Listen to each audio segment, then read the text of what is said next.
with us. Brendan Haywood, pair of NBA champions. I'm Jared Greenberg. Man, oh man, it's been a unusual couple of days. I was with the Celtics and Heat last night in Miami, and Brad Stevens, talked a lot about how every player in his locker room grew up wanting to be Kobe. And this is not something anybody is going to get over anytime soon, Smitty. No, not at all, Jared. I mean, not want to address the media. Most of them individually through social media have sent out their own statements or made their own comments. So today it was Frank Vogel who was the voice for everybody, and it was tough for him to answer specific questions about how everyone's feeling, how they'll move on.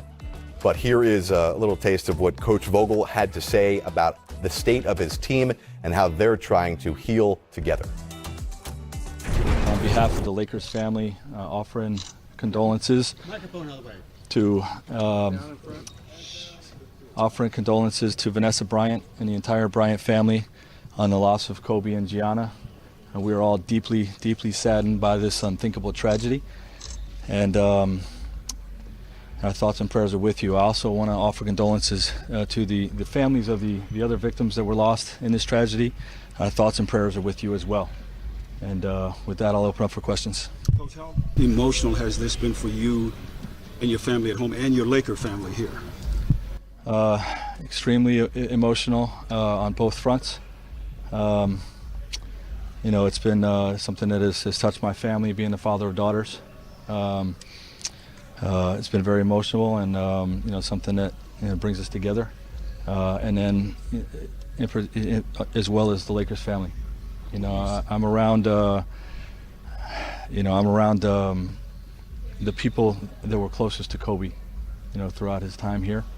And, it's been just a deeply saddening time for all of us.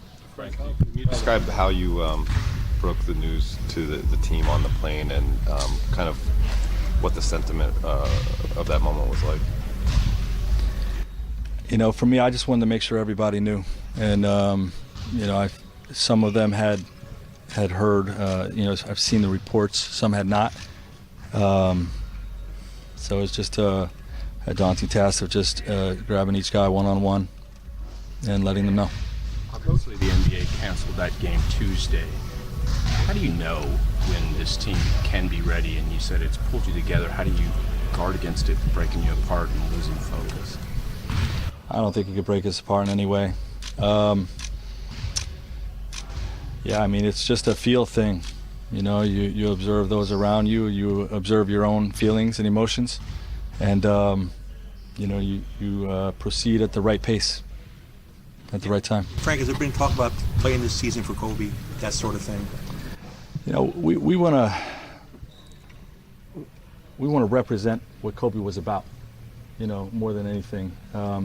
We've always wanted to make him proud, and that's not going to be any different here. Frank, what did you guys get done yesterday, and what do you think? What kind of work did that do for those guys emotionally? We did some things that we thought would be therapeutically beneficial. We got in the gym for some team shooting work. No real practice working on anything in particular. I wanted our guys to come in mentally free, but to get a sweat, touch the ball, to be around each other, and then we had a lunch, where we all just spent time together and grieved together.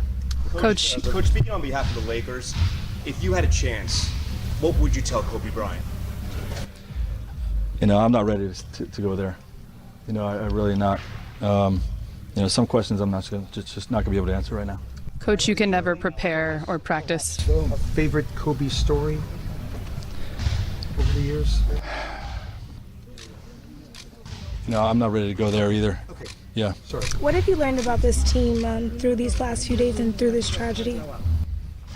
Well, it's just strengthened what we've felt all year about our current group, which is, we've become a family in a very short time.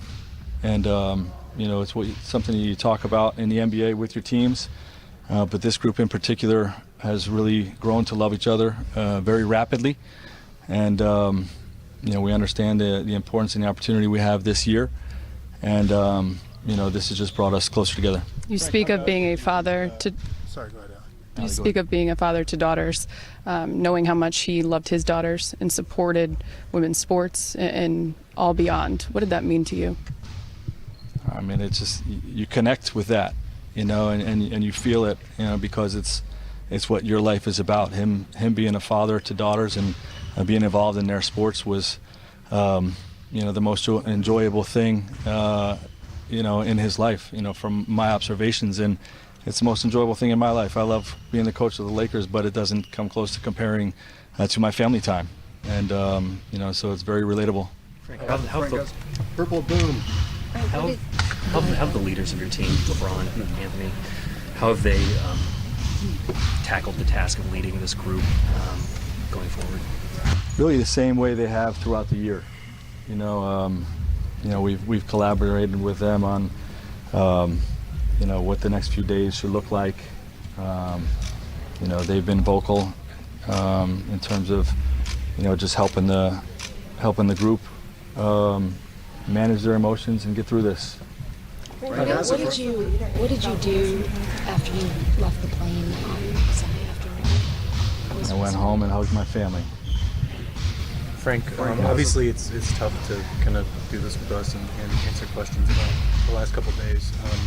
Was there sort of discussion with players about you kind of taking this on for them today, or what was the decision process with them? The decision process is you guys can speak when you're ready and not before. Last two questions.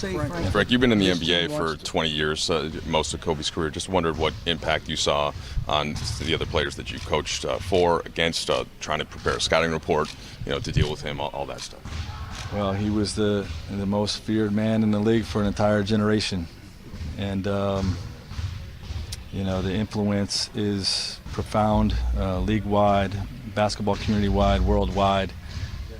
Lakers family, wide, and his influence will be felt forever. Frank, would you say it's fair to say, in addition to wanting to win it for yourselves, you guys now want to win the championship for Kobe? We want to represent what he stood for. That's the most important thing for us. We want to represent what he stood for. Frank, what's the Friday's game do for your team, a team full of basketball players, to play a game? I think it's therapeutic. Anytime you can get out and take your mind off of something like this, there's no doubt it will be therapeutic. And just help with the process of us moving forward. Thank you, everyone. Thank you. Too? Last question, Allie. Go ahead. Sorry. Has that been the case in practice too? That sort of therapeutic. Absolutely. Everything we've done in terms of being together has been therapeutic. There's Frank Vogel, and again, he spoke for the team today. None of the players spoke. Understandably, they may not be ready to say more than some of them have already said on social media here. This is interesting now, and now that the conversation here, B. Wood, is for a Laker team who's been sensational, can they bottle all of this emotion up and motivate them even more to win a championship in Kobe's honor? I don't know. Kobe is this generation's Michael Jordan. Not only that, the impact he's had on the game of basketball has just been tremendous. The impact he's had on youth sports, boys and girls. The impact he's had on just dads. He's done a phenomenal job with all his daughters. And the husband he is, and then for what he's done for the Lakers organizations, the Los Angeles as a city. It's just so much he's impacted, and Jerry, you said it best. It's unusual, unreal. Still words as you still can't find. It's still deep in your gut. But the one thing is, we all have to, at one point never forget Kobe and turn the page and started to play basketball, started to get back in our lives because that's what he would want it. I think you definitely hit it on the head. Kobe would have definitely wanted us at some point to get back to playing basketball because that's what he loved. That's all he knew.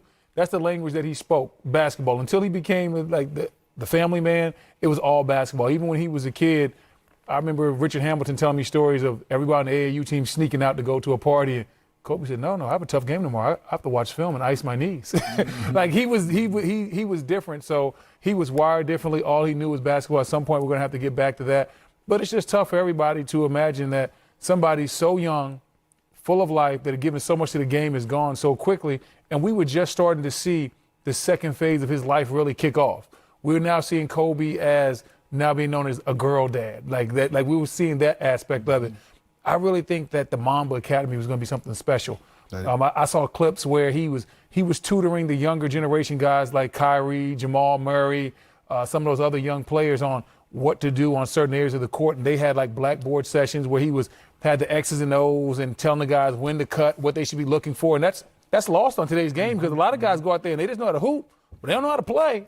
Right. And so Kobe was trying to give back to the younger generation through that Mamba Academy, and we've never seen that before in the league. We've never seen a guy of Kobe's stature say, hey, all you young guys, come learn from me. I'm going to give you all the jewels that I know. And so I think the Mamba Academy was going to be something that was tremendous, and now we'll never know how that will turn out. So we lost a great man, great basketball player, great father, and a guy that had so much more to give to the game of basketball and just life in general.